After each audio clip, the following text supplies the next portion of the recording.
a darle las gracias a todos nuevamente por acompañarnos. Tom Hedges nos va a hablar de retinopatía versus neuropatía y la utilidad en el análisis de las células ganglionares para neuropatías ópticas. Si hay preguntas, pueden hacerlas en español, ya que el doctor Tom entiende español, el doctor habla español. Para los que no conocen, yo lo presenté la pasada vez, solo para recordarles que el doctor Hedges es el director del Servicio de Neurooftalmología y codirector del Servicio de Electrofisiología, y director del Fellowship de Neurooftalmología del Tufts University en la Escuela de Medicina en Boston, en New England Eye Center. Entonces, queremos agradecerles nuevamente a todos por acompañarnos.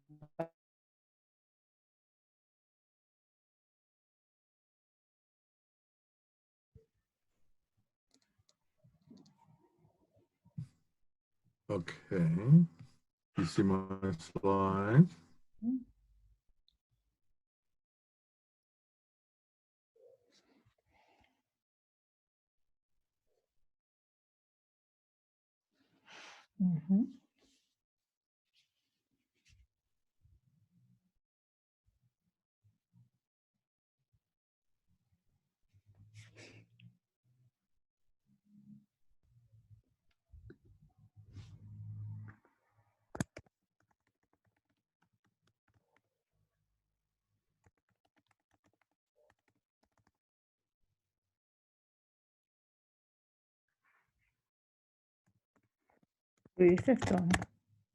Sorry about that. I don't know what happened.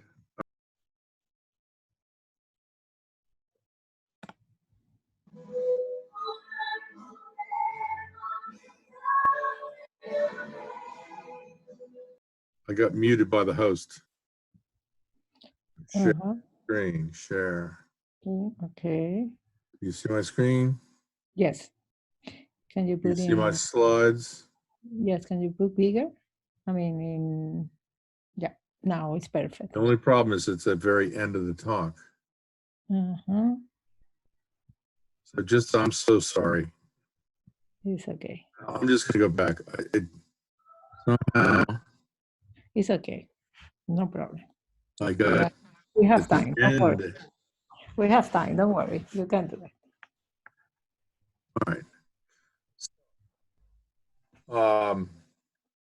I'm going to talk today a little bit about OCT, but also ERG, and then I'll talk a little more about ganglion cells. This first talk is not intended to be all that comprehensive.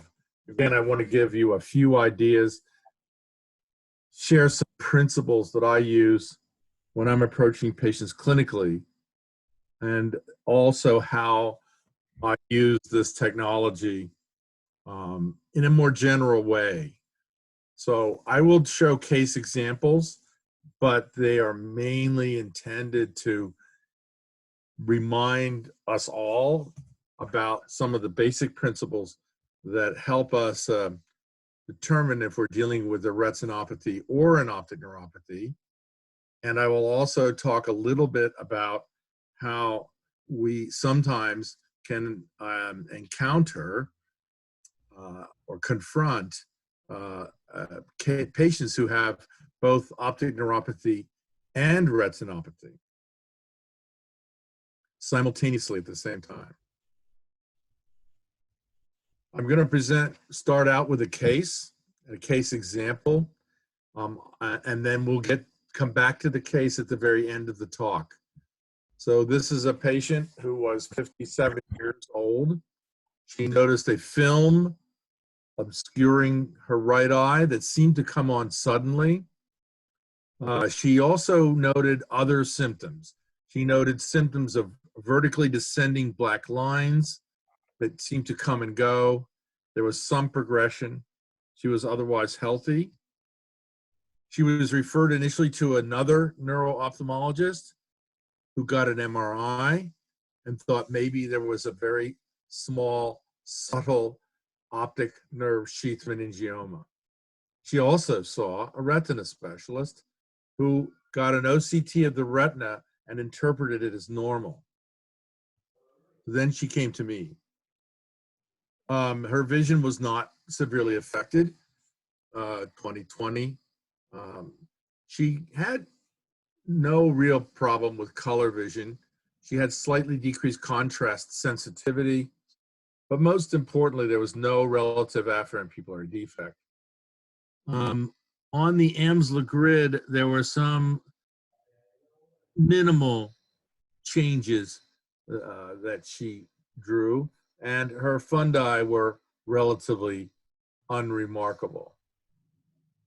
So the fields were not helpful.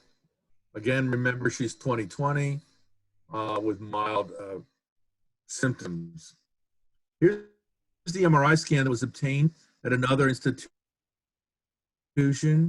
I think that these slight areas apparently increased signal, raised the suspicion that there was a meningioma.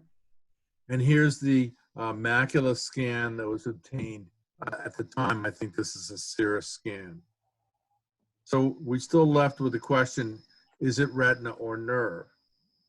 And we'll get back to this case at the end of the talk. So how do we make this distinction? I think the most important thing is to make the distinction by history.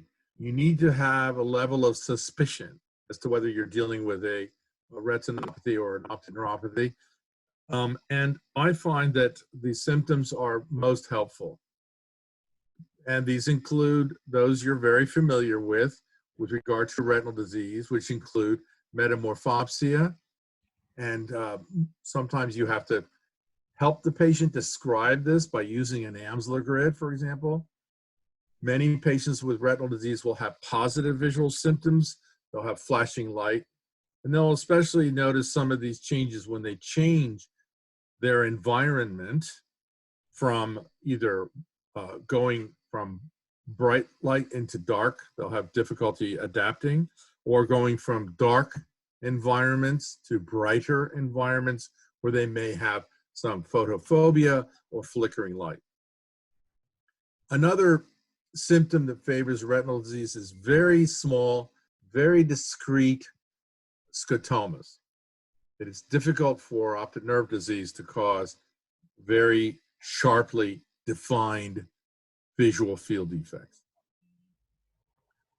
With regard to optic nerve disease, you should ask patients if they're having trouble with brightness. The vision will be more dim. There'll be less illumination. They'll have less color. And they may have pain with eye movement if they have optic neuritis, and sometimes even with ischemic optic neuropathy. What about the findings, the signs on examination? So loss of central vision, and that may be either acuity and or visual field defects. And they're most often in the central portion of the visual field. And they'll also have trouble with color perception.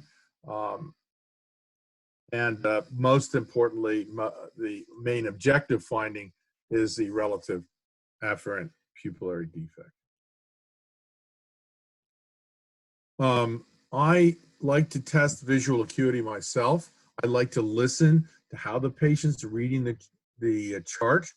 If they read only the letters in the nasal visual field, they may have a temporal field defect. Amsler grid is probably one of the most effective ways of determining if there's a visual field defect or if there's distortion or metamorphopsia. You can get a sense of both by showing the patient an Amsler grid and drawing the area that's abnormal. You can do visual fields in a variety of ways. These are visual fields that Dr. Hoyt had performed using the Goldman perimeter, or as he always felt, that the tangent screen was the most effective way of determining if there was a visual field defect and what the nature of the visual field defect was. And I still use a tangent screen in some of my patients. I don't really quantify color vision. I just mainly want to help the patient describe to me whether or not they have significant loss of color vision. And about 10 years ago or so, I started to use the ophthalmoscope to test for an afferent pupillary defect. And I've also started to look not so much for the defective finding, but rather the more active response in the more normal eye. It's much easier, I think, to see the red reflex get smaller when you illuminate the normal eye than it is easier to see the loss of the response in the affected eye. I also try to forget which eye is the eye in question, so I can be as objective as possible in testing for an afferent pupillary defect. So another approach when you're trying to distinguish optic neuropathy from retinopathy is to make a list. Consider a list of conditions that may mimic optic neuropathy. Just want to make sure, is everybody with me? Can everybody? Sí. Yes, perfect. Yes. All right. Very good, Tom. So this is a list I made up a while ago. It probably needs some improvement, but these are conditions that I found can mimic optic neuropathy, and just having this available and going down the list and asking, could this patient have one of these conditions, is worthwhile. Certainly the age and other things are going to help you. For example, when dealing with peripheral retinal disease, go back to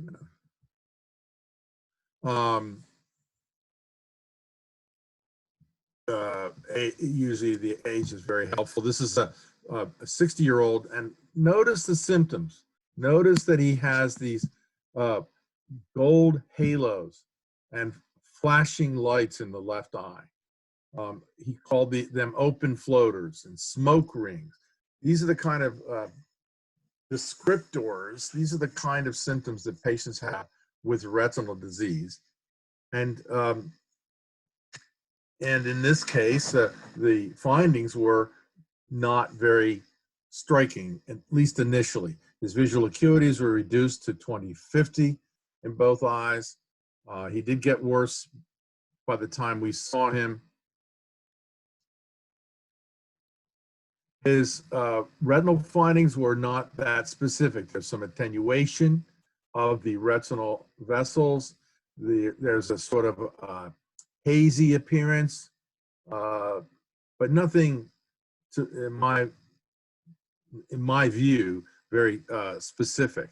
A fluorescein angiogram also was not all that helpful, maybe just a little bit of dye leaking out of the vessels. The visual fields were non-specific and not very helpful. I think there's abnormality here, but it does not tell you whether this is optic nerve or retina. The OCT, of course, now is very helpful, and you can see that there is disruption of the outer retina in the macular region with relatively good preservation of the inner segment, outer segment junction outside the foveal region. So we now know that this is a retinopathy, and what it is may require further investigations. In this case, we decided to get a full field electroretinogram, which showed somewhat interesting in that it appears as though in the right eye, there's more of a problem with the cones, and in the left eye, more of a problem with the rods. But again, this is a diffuse retinopathy, and a patient who acquires a more generalized retinopathy later in life, we need to consider the possibility of what we call autoimmune optic neuropathy, or cancer-associated retinopathy, or melanoma-associated retinopathy, and even lymphoma. In this case, we were able to obtain antibodies against enolase in Dr. Thurkel's lab in Sacramento. Interestingly enough, we never quite found that he had a cancer. This was one of those cases where there may be a cancer, and the antibodies he's making against the retina are successfully suppressing the cancer. These findings, again, resemble what we see with retinitis pigmentosa, but we almost always see pigmentary problems with retinitis pigmentosa. And again, the family history is helpful. Now, of course, we can do genetic testing. But these conditions don't usually cause much confusion with regard to optic neuropathy. These more central conditions are more often mistaken for optic neuropathy, and these are the patients that are more often sent to neuro-ophthalmologists.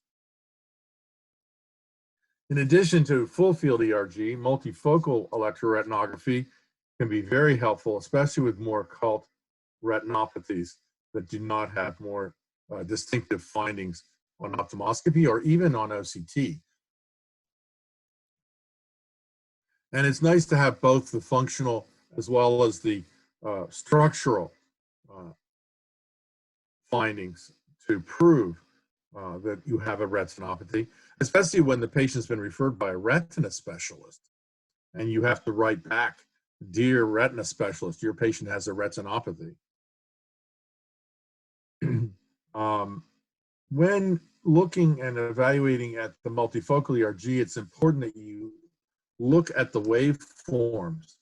You have to see if the signal, the responses, are truly retinographic responses and not just noise. Because when there's any response, the color scale will reflect that, whether it's truly a retinogram or not. So one has to look carefully here. And I also like to look for decrease in the response, which corresponds to the normal blind spot. That tells me that we're looking at a decent test, because this can be a difficult test to do, and it doesn't always come out as nicely as in this example. With regard to OCT, most of us now have more higher resolution OCTs, but I want to emphasize that if you look carefully, even at the older Stratus scans, and I'll show you some even older prototype scans, if you look really carefully, or just repeat the scan, you can see most of the things that we're talking about. You don't always have you don't have to have the latest and the best and most expensive OCT.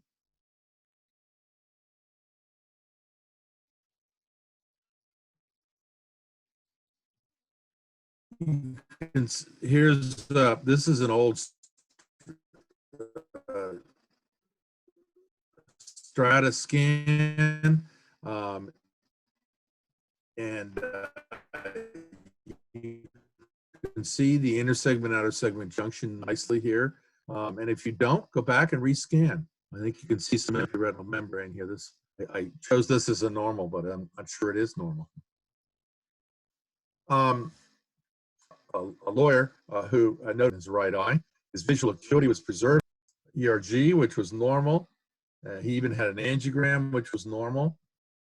But the finding on the Amsler grid is typical of this kind of problem. This is the area that's missing. This is about as small a scotoma as you can have. And these very small, very discrete scotomas have to be due to retinal disease. Cannot be neurogenic. And if you get the right scan or repeat the scan, I think almost always you could see these very focal lesions, but not always. Um, uh, and we don't know exactly what causes these. They are somewhat similar to what happens with extremely bright light, such as solar eclipse light or a laser. Usually with solar retinopathy, with laser, there are multiple areas that are affected, not single discrete areas missing. This could be due to a vitreous separation that affected the retina. We don't know, but they're always benign. They don't go away, and most patients learn to deal with it, learn to live with it, and I have not seen anybody get additional lesions in the affected eye or the opposite eye, except on rare occasions. So we call them microscotomas for anything else. They may, as I said, be sort of related to macular holes. Similar outer segment changes have been reported in some patients with macular holes. Here's a woman with mildly decreased vision in the left eye. She had a lot of tests, as you'll see, a lot of tests which were unnecessary. Of course, the general ophthalmologist wanted to collect a little money, so they did a laser iridotomy. I presume because of the intermittent blurring, that the blurring was episodic. Then a neurologist got involved. And of course, they ordered everything. They saw spots on the MRI. They did a spinal tap. They did a VEP, which of course would be normal with 20/25 vision. They even started steroids in this 57-year-old woman with this visual change. But she had, I believe, a macular hole with some thinning of the inner segment, outer segment junction, which I think you can also see on the stratus.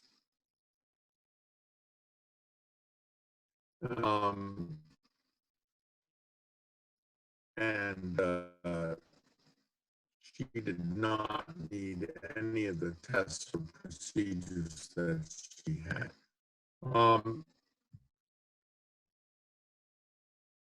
If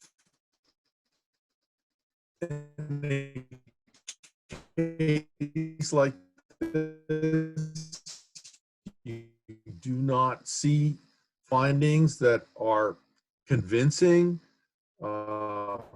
for retinopathy, I think one has to just repeat the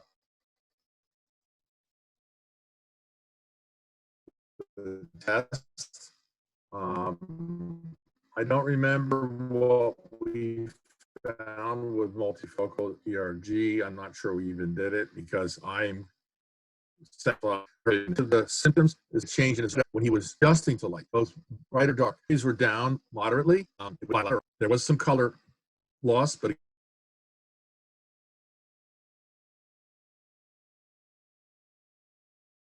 again,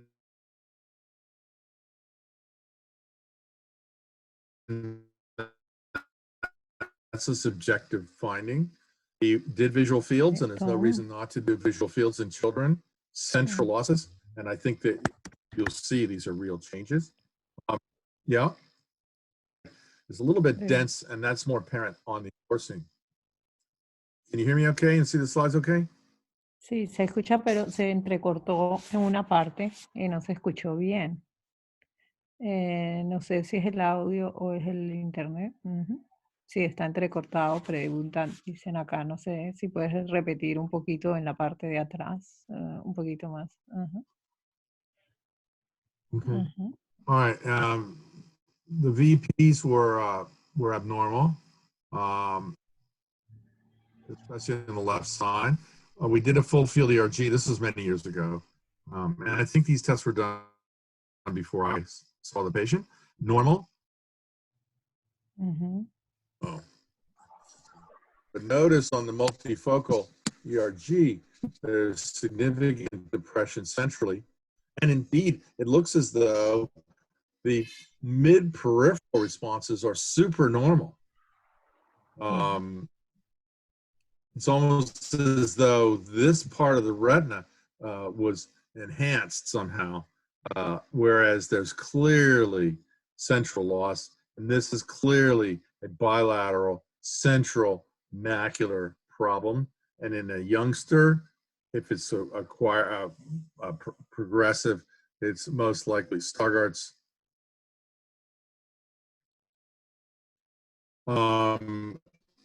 We didn't have OCT on him, but this is a patient who's progressed further. You can see, it looks like dry macular degeneration in many respects.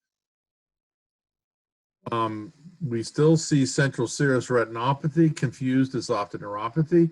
This is especially true in patients who also have neurologic symptoms or neurologic disease that requires treatment with steroids. This man was a typical 34-year-old, rather anxious, intense man who had blotchy vision. His vision had dropped all the way down to 2015. He had normal color vision, no afferent pupillary defect, and normal fields. But he had some facial numbness. And even though he saw a very good retina specialist, I think because of that symptom, they ignored this little finding here. And of course, once we did OCT, it was quite obvious what the problem was. This is one of the original prototype OCTs from the first OCTs we were using from Jim Fujimoto's lab when we first were developing OCT at the New England Eye Center at Tufts. Obviously, this is central serous retinopathy. And it's important to realize, think of this. If you have a patient, for example, with MS, who may have had optic neuritis in the past, who may think they have recurrent optic neuritis, and it's the steroid-induced central serous that's causing their symptoms and not recurrent optic neuropathy. I still consider MUDES, Azor, and idiopathic blind spot enlargement syndrome to be very similar, at least, if not the same kind of condition.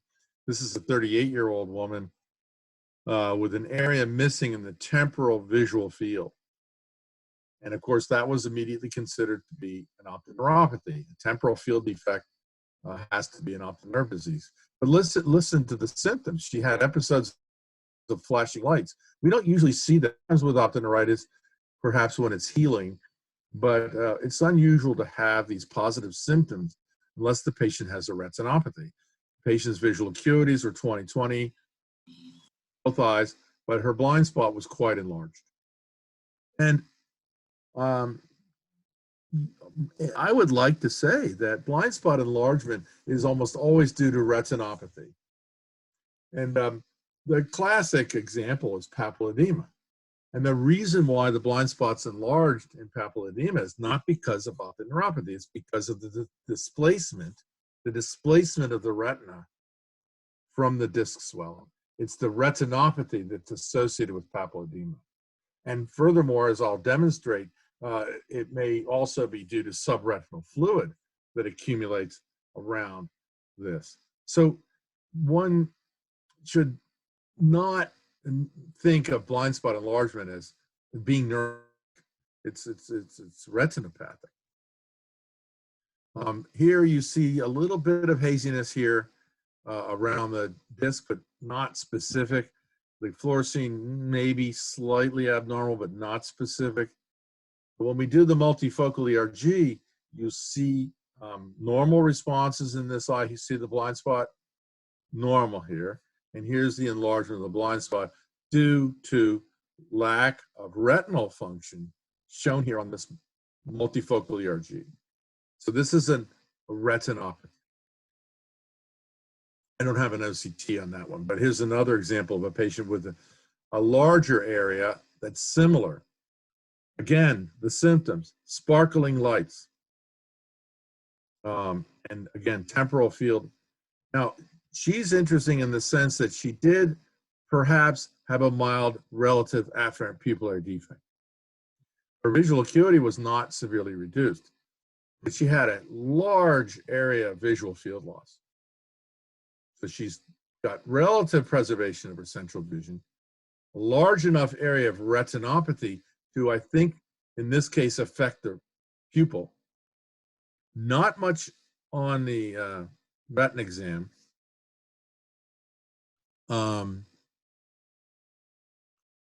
This is I forgot.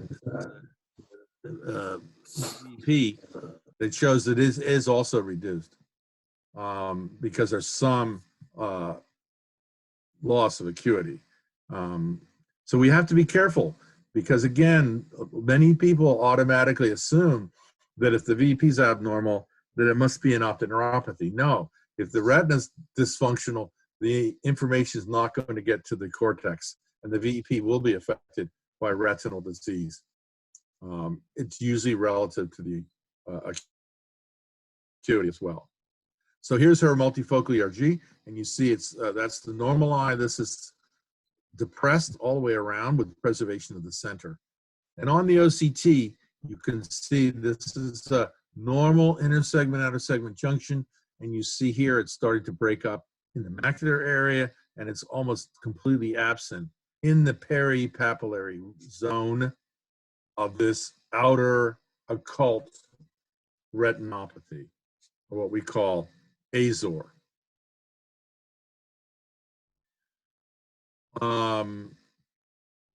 I mentioned phototoxic maculopathy in the sense of laser and solar eclipse. There still are some patients who, especially if they're operated on by a neuro-ophthalmologist, as in this case, come out with decreased vision from over prolonged exposure to the microscope light. There's not a lot to see on the fundus, but there is an area missing on Amsler grid, not on the 10-2. But look at the multifocal. There's a depression. It looks like a little volcanic depression here in the center. And if you look at the waveforms on the ERG, you'll see that these are relatively normal. They're almost identical to the opposite side, except in the center. And this is a definitive evidence of maculopathy. This is her OCT. It wasn't all that discrete. I think the microscope light was cooking, frying her outer retina for quite a long time. So it still happens.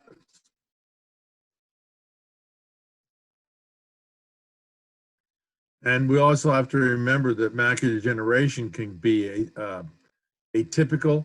In this case, it was almost strictly had metamorphopsia. She had not much in the way of bad.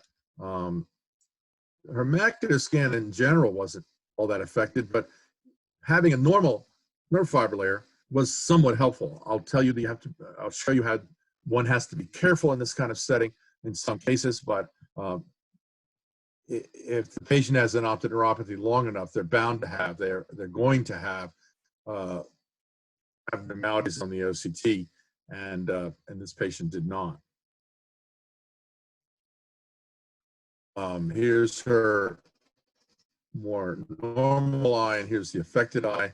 I might have trouble convincing my retina specialist that this is the cause of her 20/100 vision.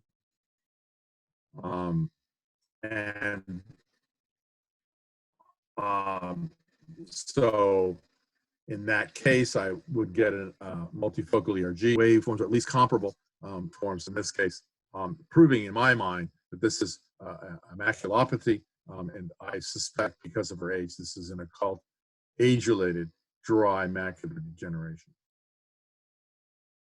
We've written a little bit about plaquenil, and I'll just show you an example of how this fascinating condition preserves the central vision and the central retina until the very end. Here's that's seen best on a 10-2 white visual field, not the red. A Plaquenil red 10-2 will have some abnormalities, even if they're not even taking Plaquenil. I think I might have some. Notice on the ERG how the central waveform is so well preserved, and there's such severe loss in the central region. I don't think this patient progressed. We may have lost her to follow-up. She stopped the Plaquenil. I would worry that this is the type of patient who might progress despite stopping the drug. This is a point a little beyond where you want to identify it earlier. And there is now evidence that multifocal CT, the problem is getting good, reliable multifocal ERGs. I use it mainly when I'm suspicious, either by symptoms, and symptoms may be the most sensitive, by visual field testing, or by some mild early changes in the OCT. Then I'll get another ERG to provide further evidence that this may be. All of my patients, when I am suspicious,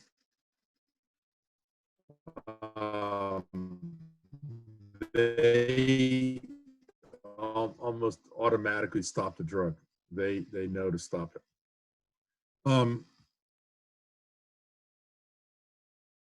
Again, you don't always need to have the best, most advanced OCT. You just need to look carefully. So this is the same patient with the high resolution OCT, and if you look very carefully, foveal regions. Mm. Mhm. How long have I been silent?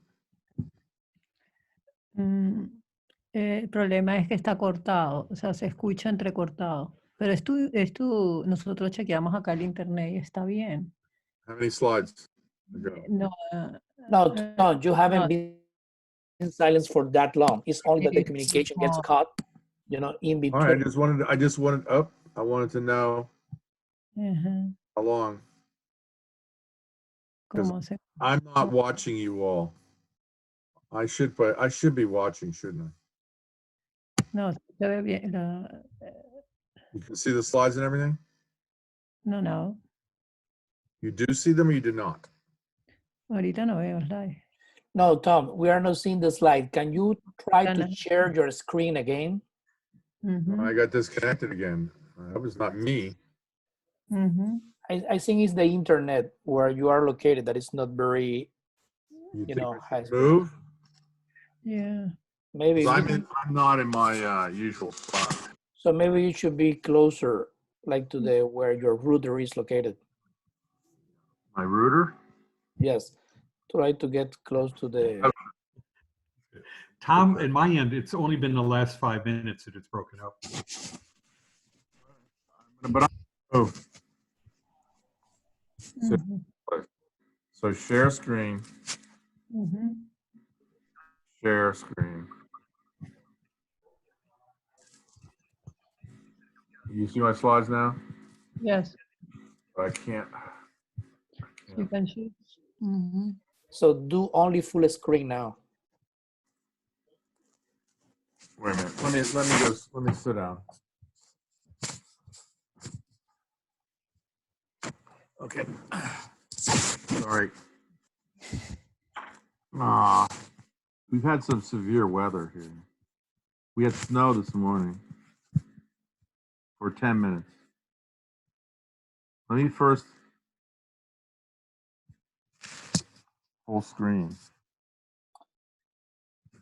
Can I just start the slides? Can you see my slides on a Yes, we're seeing your slides. You Okay. only need to activate your presentation. Perfect. That's perfect now. Perfecto. Está perfecto. Ujú. Except I didn't go to the current slide. Sorry. Okay. No problem. Ujú. So, what was I? All right. And this, yeah. Okay. Ujú. So we see a lot of these youngsters. You can hear me okay? Sí. And usually younger people, right? Again, flashes of light, a sudden flash of light while watching television. That sounds like the retina, right? 2200, 2050.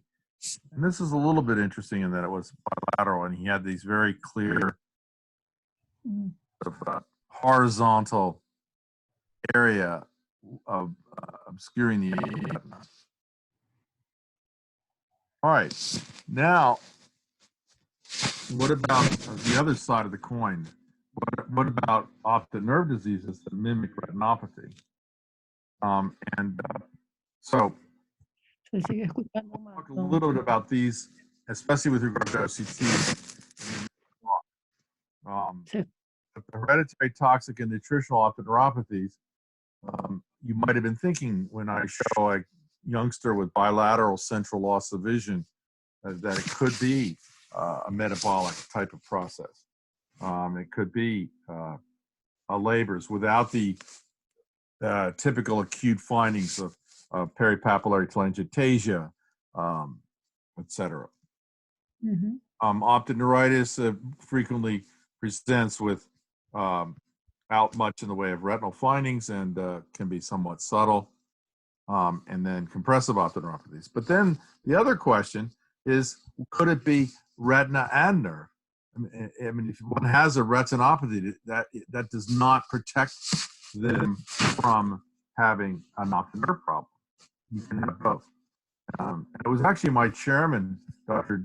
Duker, Jay Duker, who kind of started to pick up some of these cases because unlike many of his retina colleagues, he started getting nerve fiber layer imaging along with retinal imaging whenever he ordered an OCT. In fact, I think he still does this now. He'll say that whenever I get an OCT in any patient, even if it's obviously a retina problem, I always order a nerve fiber scan. Why not? It takes another few seconds. One of the things that I'll point out, though, you can still have normal nerve fiber layer and have an optic neuropathy, especially if it's a fairly recent in onset. And always consider the history as the most important in fields. This is a patient who was followed with pattern dystrophy for a number of years, and she noted blurring of vision in the right eye, and she just assumed that it was her maculopathy that was worsening. Her vision was down to 2400. She had decreased color vision. We don't see that in pattern dystrophy, and we don't see visual acuity loss that in pattern dystrophy, and we really shouldn't see an afferent pupillary defect. She had rather diffuse visual field loss, but notice that the nerve fiber layer is normal. So could this still be an optic neuropathy? Well, she had the typical findings of she had the components, let's say, of the optic nerve package that we mentioned before. See the outer retinal changes are pretty subtle, but and that's also typical of pattern dystrophy, so she clearly has that. But when we got an MRI scan, we found that she had a not too small meningioma. And it's hard for me to believe that she didn't have any optic atrophy. I think it's possible that the tumor must have expanded rather suddenly and compressed the nerve. Maybe there was a small amount of hemorrhage. And when this was removed, her vision improved significantly. So here's a patient with a retinopathy, and she went ahead and got an optic neuropathy. We've also been interested in this just by asking the question, can there be retinal changes associated with optic nerve disorders? Can they come side by side?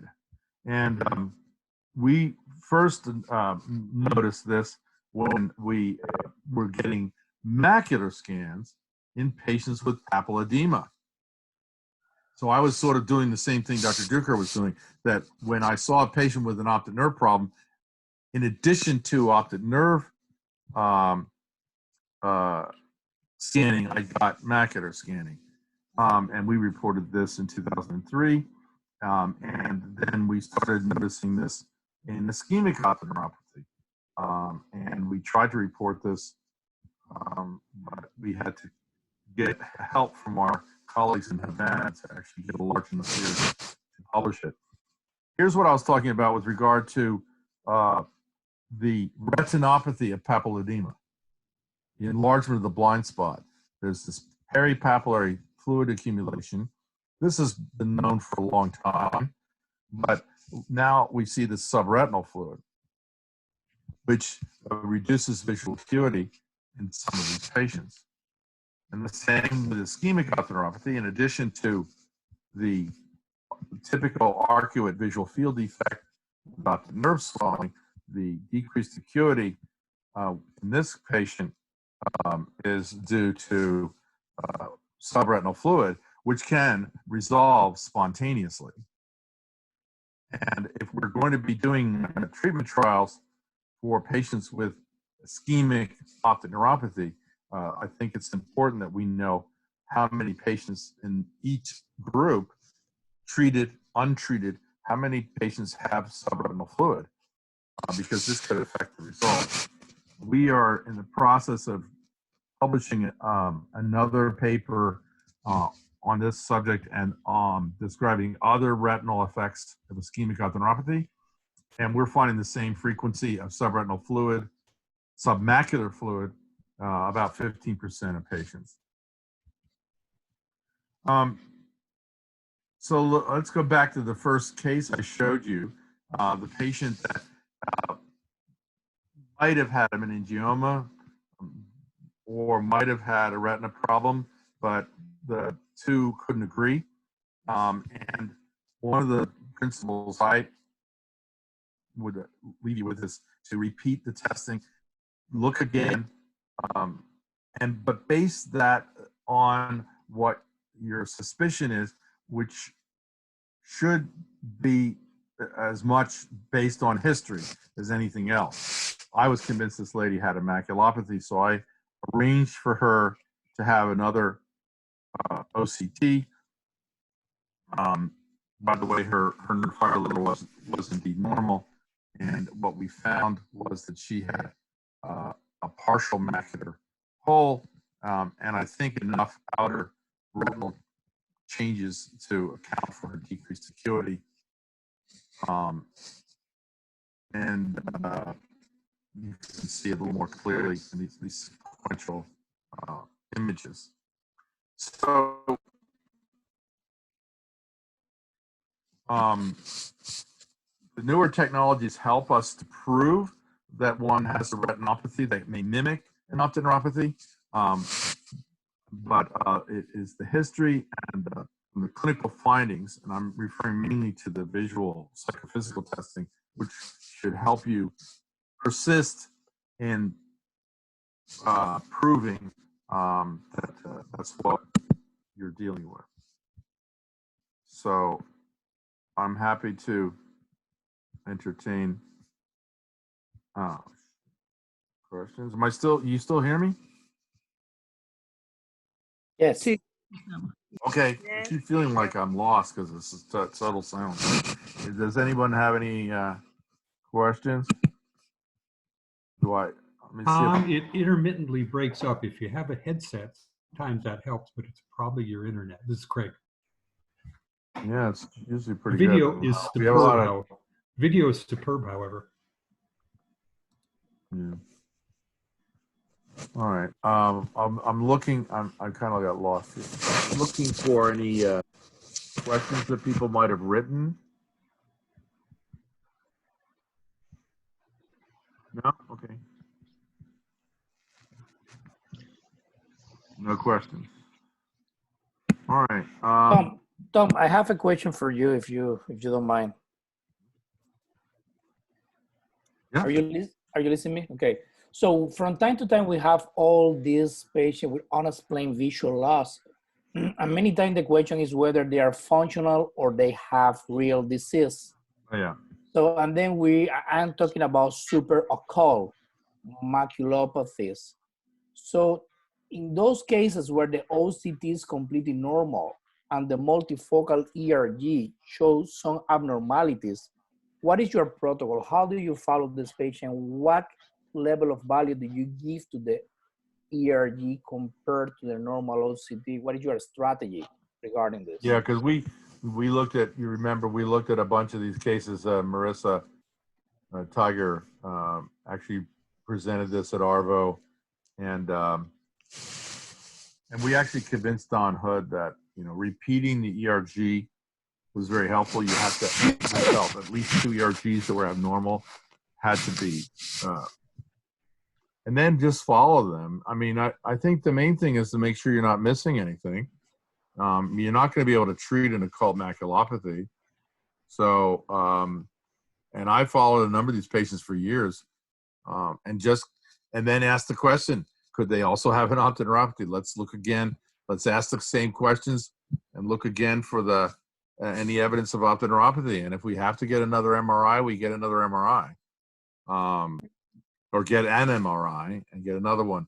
So sometimes the best medicine is follow-up. But yeah, they're difficult cases. So that means that you need at least 2 multifocal ERG abnormal in a row just to give credit to that. Am I correct? That will let me follow the patient without feeling I have to get an MRI scan every year or every several months.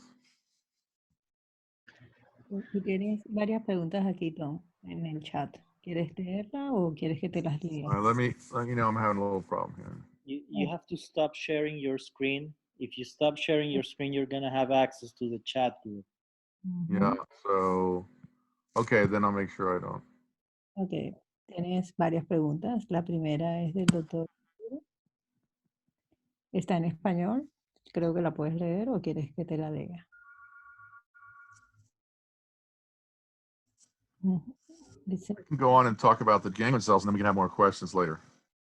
ok, ¿quieres responder al final? Do that. Because now I can talk a little bit about our research. Okay. So let me, I think the best thing to do is open this up first, maybe. And then share screen, basics. So a lot of these slides are, I would say we worked on together, Carlos Mendoza and I.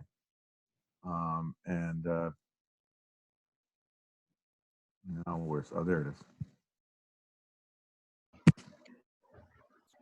Can you see that okay? Yes, we can see it. All right, and the audio, I'll try to do better with the audio because that's critical. All right, so The audio is better. so this is a lot of this is work that I've done with Carlos since we were able to start doing ganglion cell analysis when the segmentation became available from the macular cube to allow us to see the ganglion cell complex. And what we started to see, as others did at the same time, that the patterns of the ganglion cell loss, like the patterns of visual field loss, were I'd expect. And then providing us with more objective evidence to our findings to help us distinguish different types of optic neuropathy. And because this is an objective and easy thing for the patient, it's allowed us in many situations to not stop getting visual fields, but we really didn't have to we don't have to rely so much on visual field changes, especially when they're not all that reliable. And if any of you tried to do a visual field, Humphrey visual field, I recommend that you do, because it's hard. I've never been able to finish one. It's very tedious, and OCT is so quick and so objective. And I think, as you'll see, it can answer a lot of the questions regarding an optic neuropathy or not, and also what type of optic neuropathy one's dealing with. And this is true in many cases where the ganglion cell abnormalities may develop before visual fields become abnormal. And obviously, they're not going to get better, but many patients who are treated early enough may have improvement in their vision despite persistent ganglion cell changes. As one would expect, as one knows from visual field testing, that ganglion cell, that chiasmal disease affects or demonstrates the vertical arrangement of the nerve fibers, so that when the chiasm is compressed, one has damage to the nasal fibers, causing bitemporal visual field loss. And this is accompanied by binasal ganglion cell loss, which, like the visual fields, respects the vertical meridian. And here's an example of a patient who improved after the pituitary adenoma was removed. They were actually asymptomatic, yet there's still ganglion cell loss. Of course, one does not grow new ganglion cells. And despite the fact that there's almost apparent complete loss of the nasal ganglion cells, the visual field improved. I think that's simply because we have a lot of ganglion cells, and you can lose a lot of ganglion cells and still have enough remaining so that visual function is maintained. Here's a patient who came in pre-op check. The pituitary adenoma was found on a scan for other reasons. The patient had normal visual fields, normal visual function, but you can see in this case almost an homonymous type of ganglion cell loss. It's mild, and it's not surprising that the fields are normal, but this demonstrates that this can be present in an asymptomatic patient.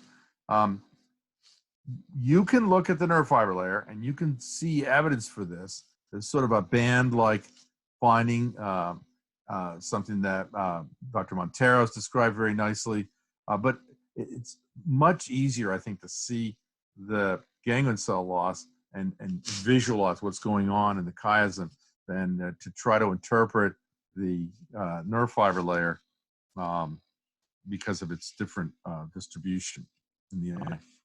Here's a patient with more or less a junctional type of scotoma. There's decreased acuity, decreased central field, more temporal field loss in this eye. Here you see a temporal quadratic area of visual loss, and this is seen as one would expect in the ganglion cell layer. There's a nasal ganglion cell loss in the less affected eye, more diffuse loss, still more nasal in the more severely affected eye. Here you can see this eye with this ganglion cell loss and this field defect. Nerve fiber layer is almost entirely normal. You have hemiband atrophy in the other eye.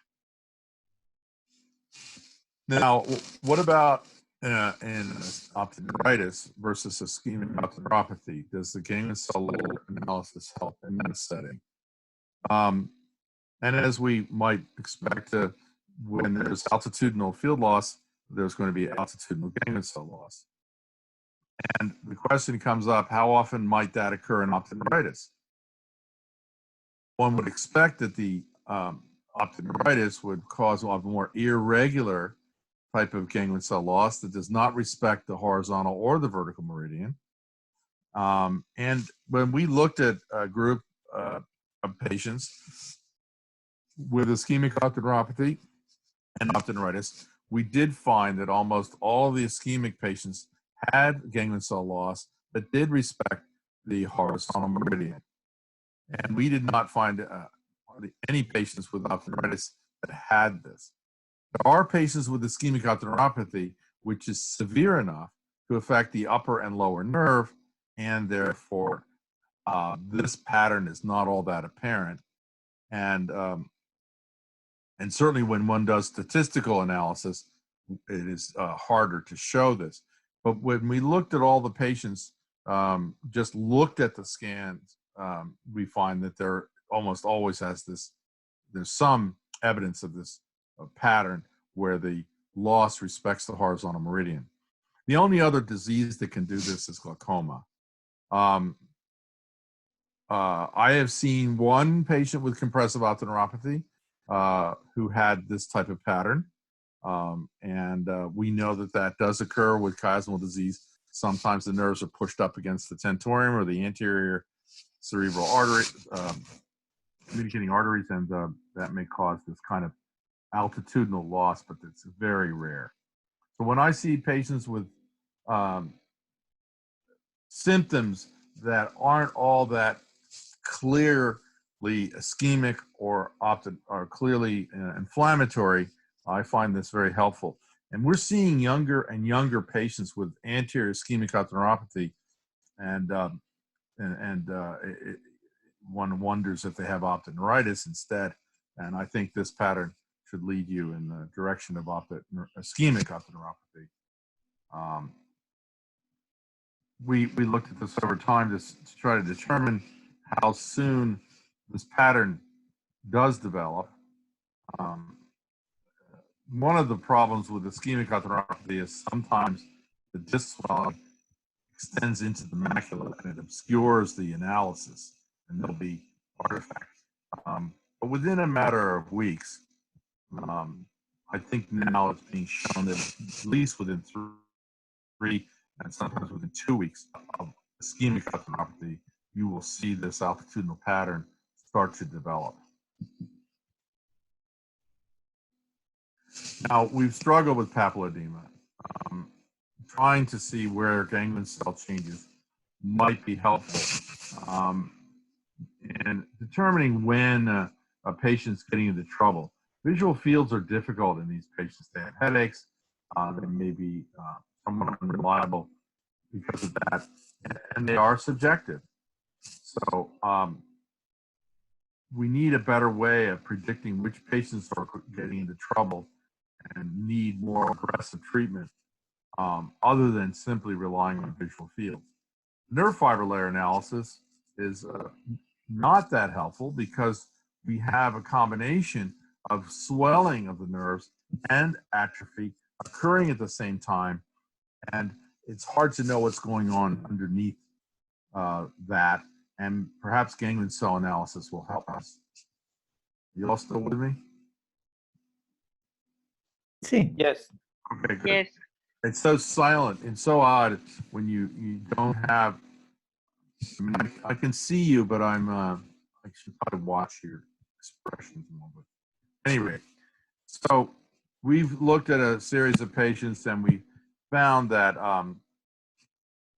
again, initially when there's a lot of swelling of the nerve fiber layer, it's hard to get reliable ganglion cell analysis. The swelling extends into the macula and there's artifact. But once the swelling starts to come down, the question is, are we seeing improvement or are we seeing loss of axons in the presence of swelling? The visual fields will give you some of that information. We see that the visual field is improving, so we assume that the papilledema is improving. But the question is, how much of this field loss is going to be permanent? How much is progressing?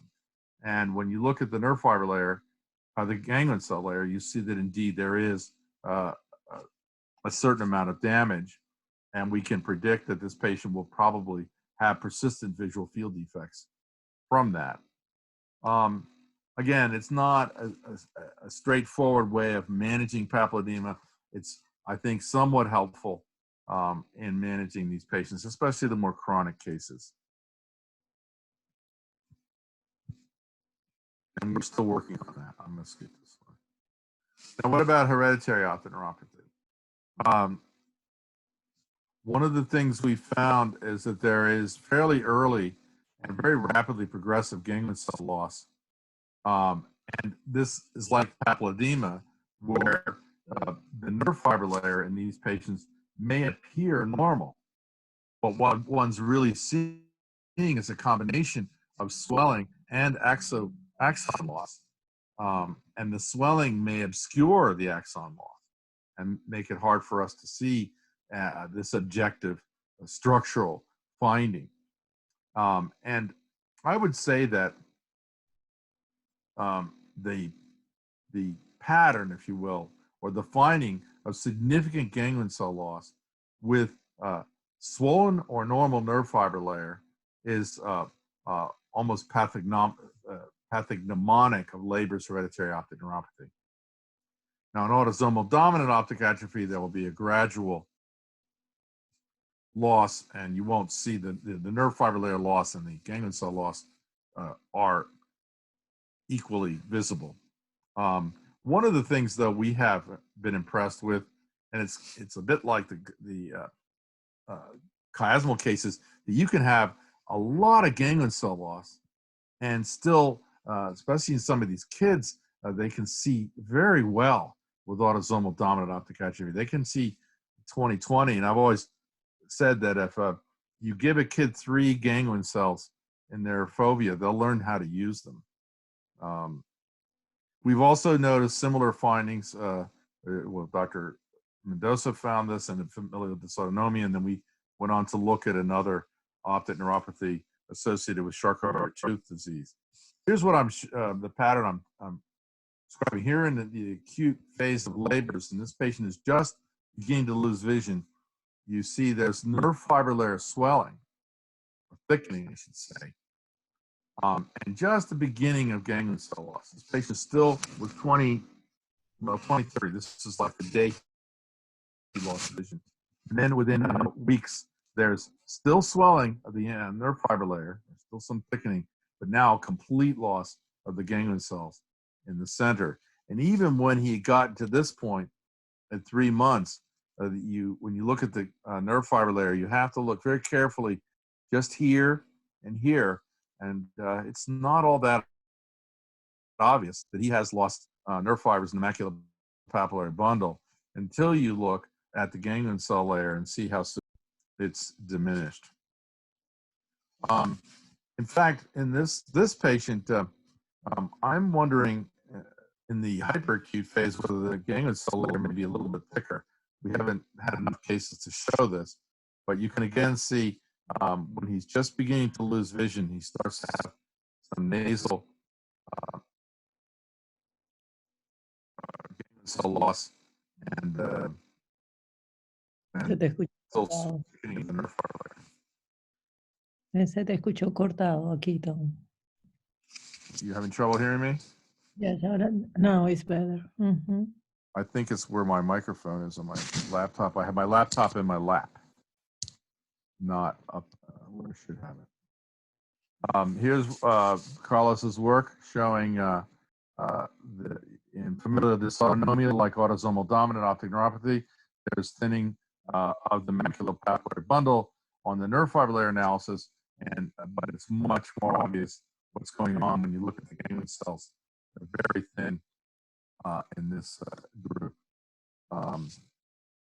I think this was to show some mild effect in some of the carriers, but that's basically normal. You can see that it's selectively affecting mainly the maculopapular bundle, and it's progressive over time, at least with age in these patients. And you can see the pathologic findings, the selectivity of the involvement of the small axon from the P ganglion cells in the maculopapular bundle. And this is just to show that the sarcoma tooth patients also have this sort of pattern that typifies mitochondrial disease. And we now know that sarcoma tooth the defect, the mutation, does affect mitochondria. Again, the nerve fiber layer is apparently normal in these patients, but you see significant ganglion cell changes corresponding to the central centrocecal scotoma that these patients have. So we find that the ganglion cell loss, as one expects, respects the vertical meridian in chiasmal compressive patients, but that one can have ganglion cell loss in the absence or with minimal field loss. That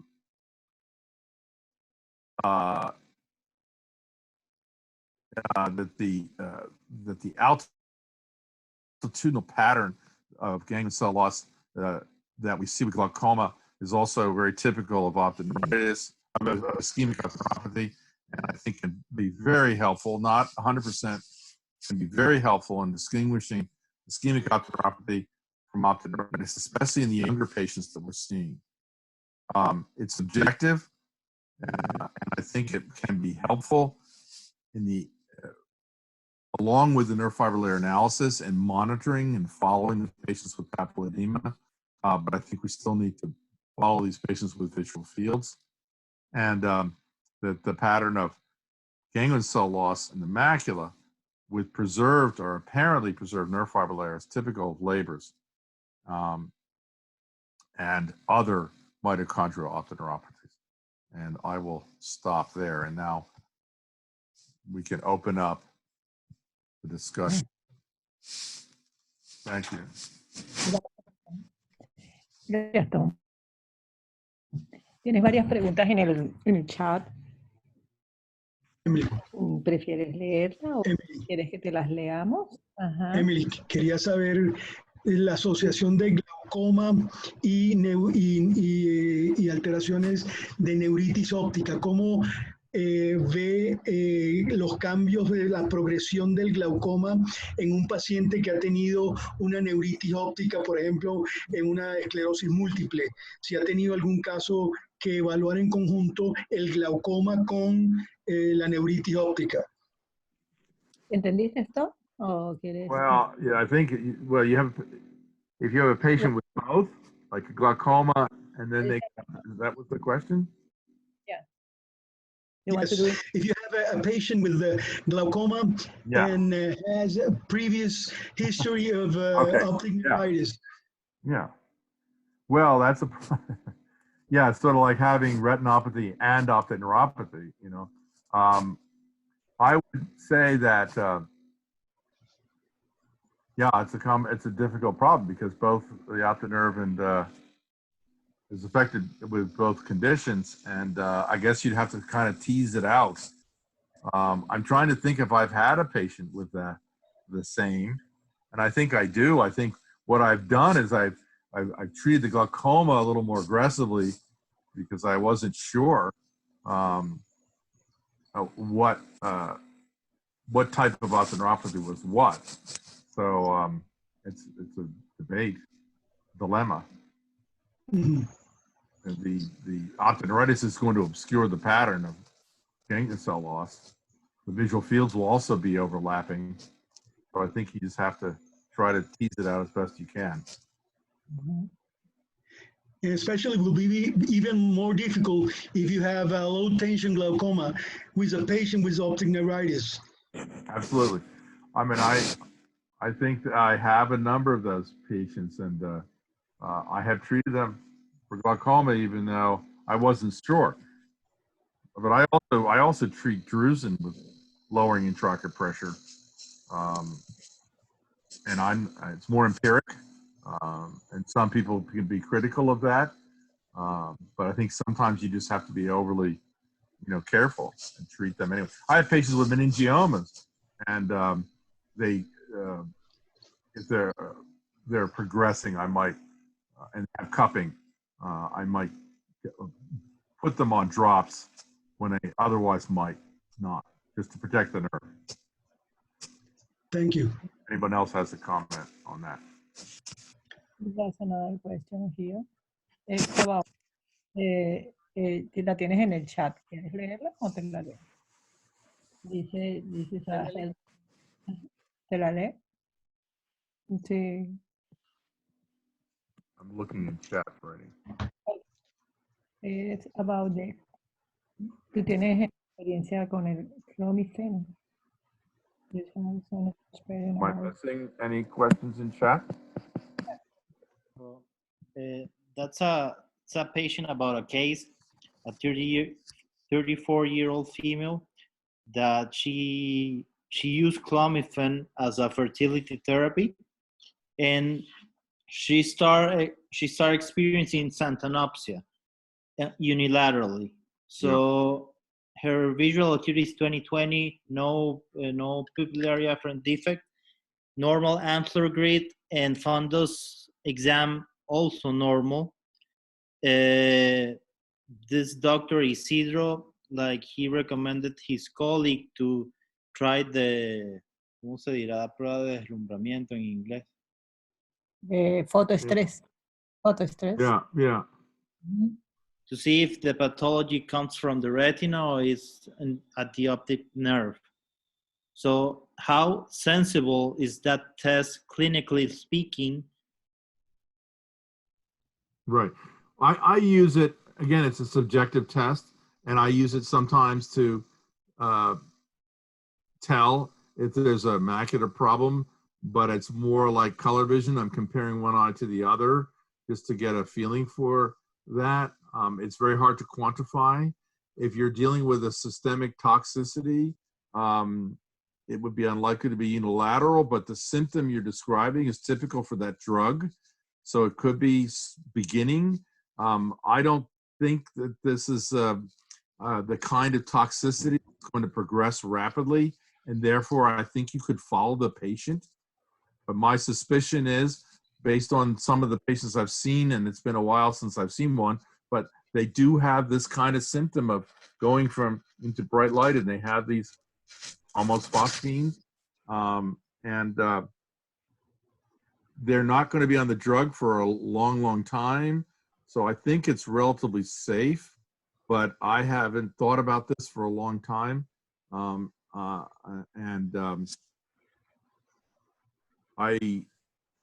don't know if you're going to see anything on, say, multifocal ERG or OCT, because I think it's generally a benign symptom. But have you looked at any of the more recent literature on this drug?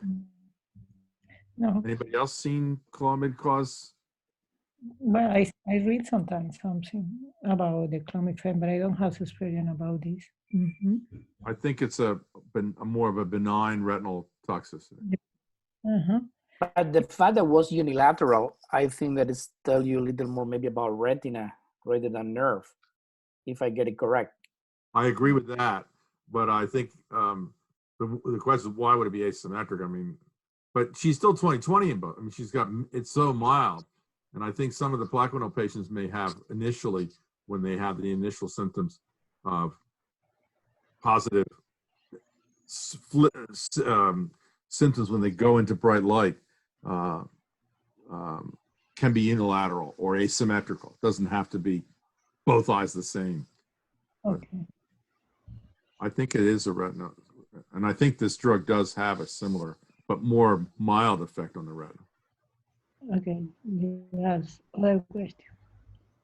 What is your experience with pattern ERG no multifocal pattern in a differential diagnosis of glaucoma or between optic neuropathy I think and they can macular. come together. I think it's like having glaucoma patient with macular degeneration. I think they're independent, and you would follow them independently, and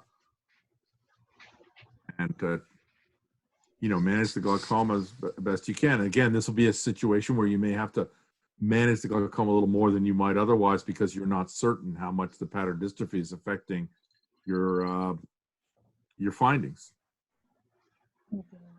The other question, I hope that answers the question. the other question is, when you follow patient with plaquenil, what do you prefer, OCT or multifocal ERG? Yeah. So we're trying to develop a protocol. Again, it's not everyone has easy access to multifocal ERG, but when a patient's and I don't have the protocol with me, and it keeps changing, but once a patient's been on the drug for I think 7 years, certainly 10, I get a baseline multifocal ERG, but I don't repeat it every visit, every 6 months. But once the patient's on the drug for up to 7 to 10 years, we start seeing them almost every 6 months. And I get an OCT every visit because it's so easy to do. But I also listen to the patient's symptoms. In my experience, when patients do have toxicity, they have had symptoms for months sometimes. And those symptoms include flickering light when they go from dark to bright. They see a little bright flashing light, and they have a little halo around what they're reading usually. There's like a little area that's obscured around the center, and I ask the patients if they have that symptom. And then if they are having symptoms, then I will get the multifocal. We do visual fields, 10-2s on a yearly basis. And certainly if there's any suggestion of visual field loss, I'll get a multifocal because it's objective, and it will precede the OCT findings, at least according to 2 studies done at Columbia University, one published and one I think is about to be published, showing the multifocal ERG findings precede the OCT findings. But getting good, reliable, repeatable multifocal ERGs is not, you really have to work with the lab technicians. And in those patients, We did with Nacho, we did a study that we never published on OCT versus ERG. And we had cases where we saw ERG findings earlier than OCT findings.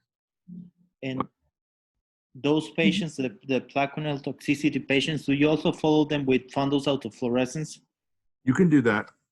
I think OCT is more sensitive than that, and it's easier to see the changes. So I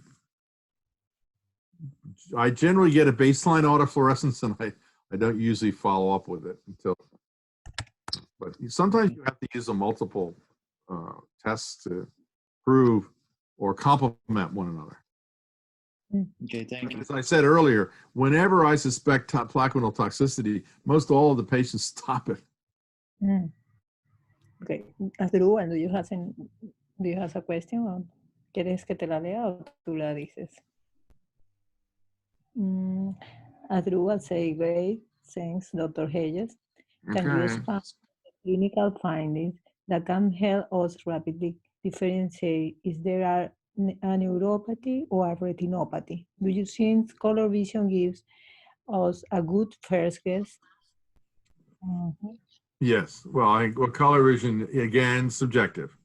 So, I've been trying to, I think one of the nice things about having OCT and the multifocal is you're dealing with objective findings that you can rely on a little more than the subjective color. And over the years, we've always relied on these things. And then we add them up. I mean, some patients, it's the color loss that's the key. that especially when the visual field isn't telling you what you want it to tell you, especially when you can't see the neuropathy. This is classic neuro-ophthalmology over the years, was a detailed history and then spending a lot of time with these psychophysical subjective tests. And then taking that information back to the retina specialist and saying, see, the patient doesn't have an optoneuropathy because their color vision isn't affected. Their pupil, and it was very difficult, especially when macular holes were initially and epiretinal membranes were being diagnosed. I would diagnose an epiretinal membrane, and I go back to the retina specialist and say, I think there's an epiretinal membrane causing the patient's visual loss because of all these subjective findings. And the retina looks a little wrinkled and the vessels look a little peculiar. And they say, no, no, no, it's not that, it's not retina. You have to follow them. And of course, until they now, then when they got a treatment for epiretinal membranes, they were so happy whenever I diagnosed it. And of course, OCT made all the difference. But there was a time when we had to use those subjective findings to make the case. And we had to use them in combination. And some were more reliable than others. So I suppose to answer your question, you know, is color vision useful? Yes. But it's not hard evidence. And use it to guide your testing. Use it to guide when you have to, say, send the patient somewhere else to get a multifocal ERG. Use it to guide you to repeat the test that you think is going to prove the point. That may be repeated OCT, it may be maybe electrophysiology. Hope that answers the question. It does. Thank you very much. Emily. ¿Tú quieres decirle la pregunta? Sí. Primero que todo, deseo saludar a Tom Hedges, a quien tenía mucho tiempo que no veía ni oía. Oh, Raphael. Okay. I just see the R. Okay. En nuestros países, como es bien sabido, no disponemos de todos los procedimientos de última, digamos, de última línea, ¿no? Y tenemos que confiar en la clínica. La clínica es la madre. Aquí lo decimos así. Y nos lo enseñaron desde hace mucho tiempo. Una historia detallada en la cual uno se sienta con el enfermo a oír lo que el enfermo tiene que decirle, evitando el prejuicio de lo que uno en un momento dado piensa que puede ocurrir. Hay que lavarse las manos, ¿viste? Cada tanto. Por más que no hayas tocado nada. Si pueden apagar los micrófonos. Ok. La prueba de Amsler, aunque es subjetiva, es muy útil. La prueba de fotoestrés la he utilizado yo mucho tiempo atrás. Prácticamente desde que el doctor Glaser en el año 77 con el doctor Sabino la puso, digamos, vamos a decir, en la práctica clínica.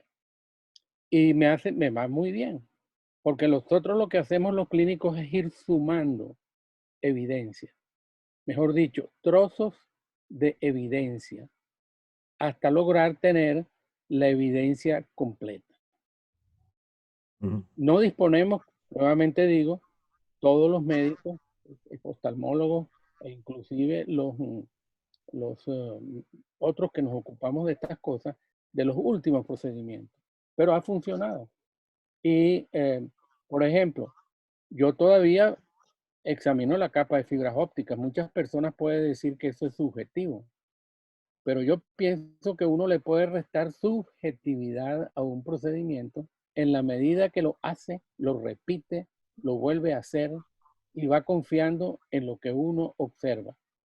De manera que pienso que, por ejemplo, también, a pesar de que la visión de colores es una prueba subjetiva, volvemos a decir que son piezas de evidencia que se van sumando una a la otra hasta ser un todo comprensible. Así que yo quiero felicitarte, Tom. Tu charla fue muy, muy buena. aprendí mucho y bueno, tenemos que seguir aprendiendo para que la vida nos premie algún día. Un buen abrazo. Gracias, doctor. Thank you.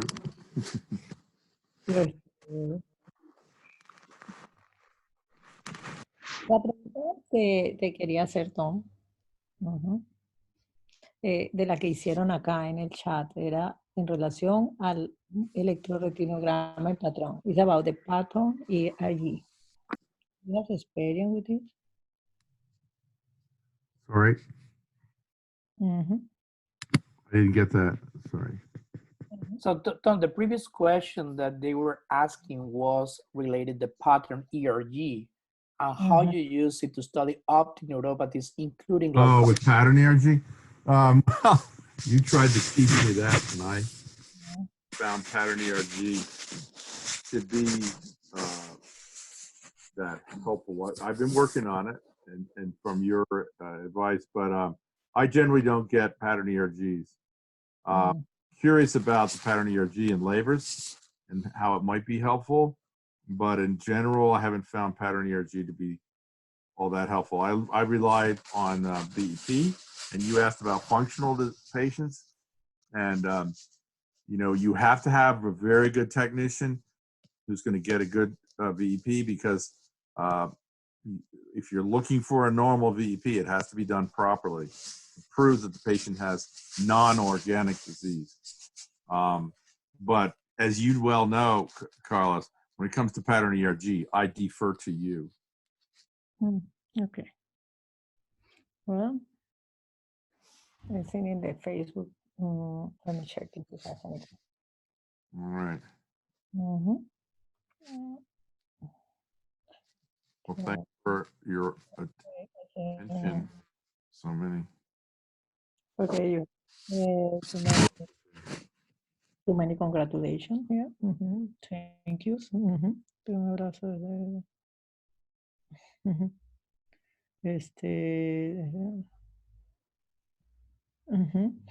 Ok. Un mensaje del doctor Musi, emocionante oír al doctor Musi. Un abrazo desde el confinamiento. Nunca olvidar la clínica y el juicio crítico. A veces algunos colegas lo quieren desplumar a uno por no meterse en la tecnología. Creo que respondimos las preguntas sobre el electroretinograma en patrón, sobre el clomifeno, la hidroxicloroquina, las diferencias entre el glaucoma. Tienes muchas felicitaciones. Congratulations. Thank you for your talk. You are a great talk. Well, Okay, thank you. No more questions. Thank you, Tom, again. Okay. Bye. Bye.